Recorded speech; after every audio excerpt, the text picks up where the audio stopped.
enter the third lap. Only 2 points finishes in the last 8 races for the 18-year. Grand Prix of Italy, the lights are on and out they go. Good start from second from Gabriel Rodrigo, a bit of a bug start there from Toni Arbolino.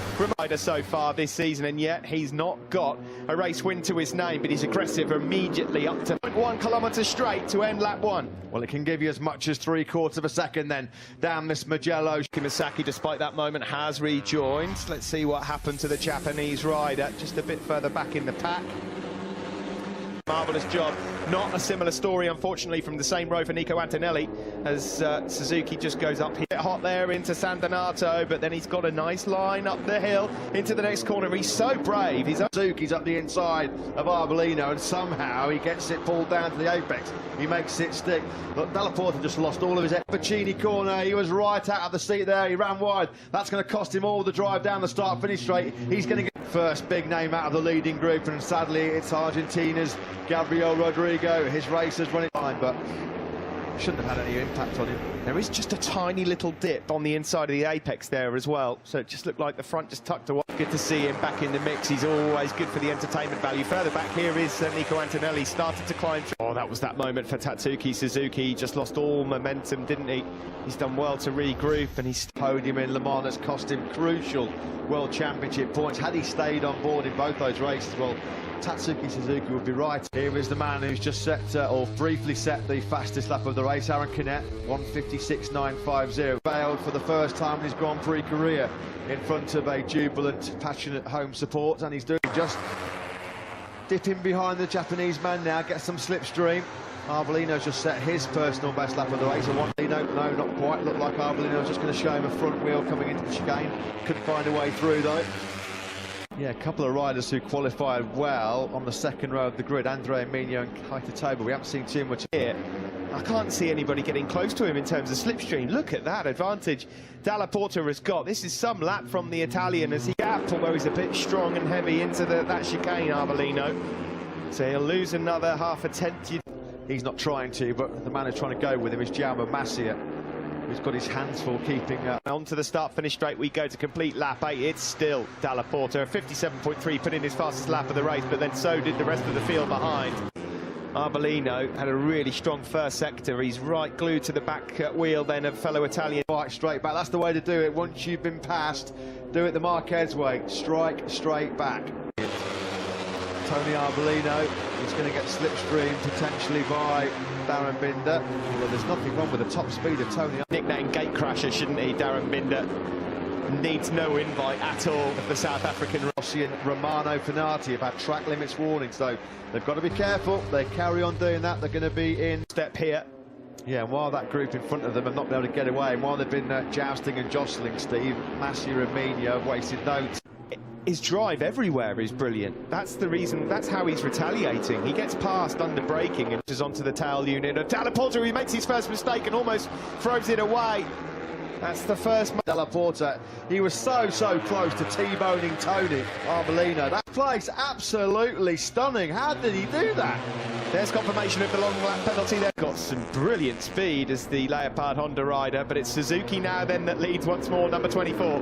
There is Dalla Porta, 48 at the moment. There's Romano Fenati, who, despite falling down to 19th, has just started to warm up a bit now. Suzuki leads, looking for his first ever race victory. Last time around, Steve, there were only 2 riders in the one. Marcos Ramirez then. Obviously some sort of mechanical issue there for the Spanish rider. That's a shame. Well, I think Marcos Ramirez is waving good. Arbolino, but he's back in 5th place, number 14 at the moment. Just haven't seen, well, right on cue. I was just about to say. Ayo through Biondetti, sorry, Aaron. Big victory shout, as is Antonelli. Migno, the race winner in 2017.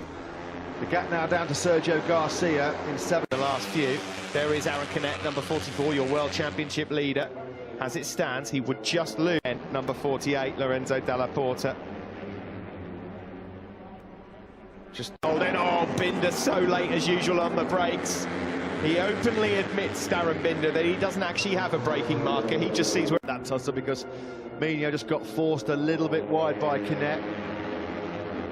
27, there he is in the middle of your picture now, the Qatar Grand Prix winner.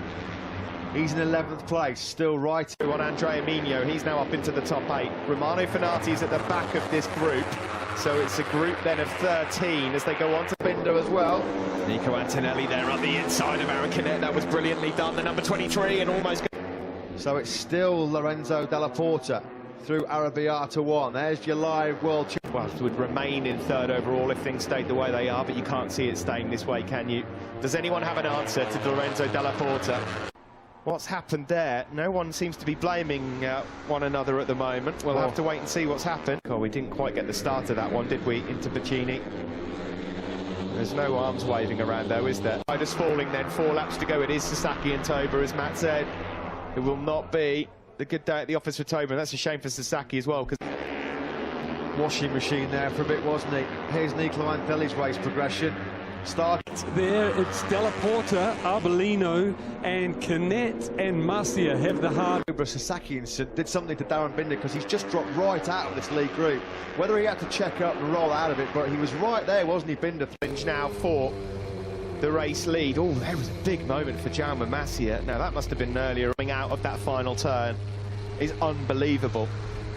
That no one can get close to Dapat. On the outside of San Donato, and he made it work as well. So that was Nicola Antonelli, actually, wasn't it? Good move that by Nicola Antonelli. That's how you attack those 2 downhill corners. Suzuki then finds a way back up the inside of John McPhee. Fine leading races, that's for sure. There are 2 laps to go, and when we cross the line, there'll be just 1 lap to go, and it looks like Porter. Here comes Arbolino. McPhee's in there again as well. Antonelli, Masia, Foggia, they're all in this one, but guess who comes through? This Grand Prix then, has he timed his attack to absolute perfection? He's under real pressure though from Lorenzo Della Porta. Foggia then, he tries to make a move on Tony Arbolino now as well. Arbolino really quick uphill here into Arrabbiata. Through Biondetti 1, no dramas for the Italian. Through Biondetti 2, no dramas for the Italian. Oh, we're going to see the Italian win. To the line, the checkered flag is out here in Mugello, and it will be... Oh, close! Arbolino got it. Gets it! He's just got it! Ahead of Della... For Lorenzo Della Porta, he did so much of the running, so much of the pacing.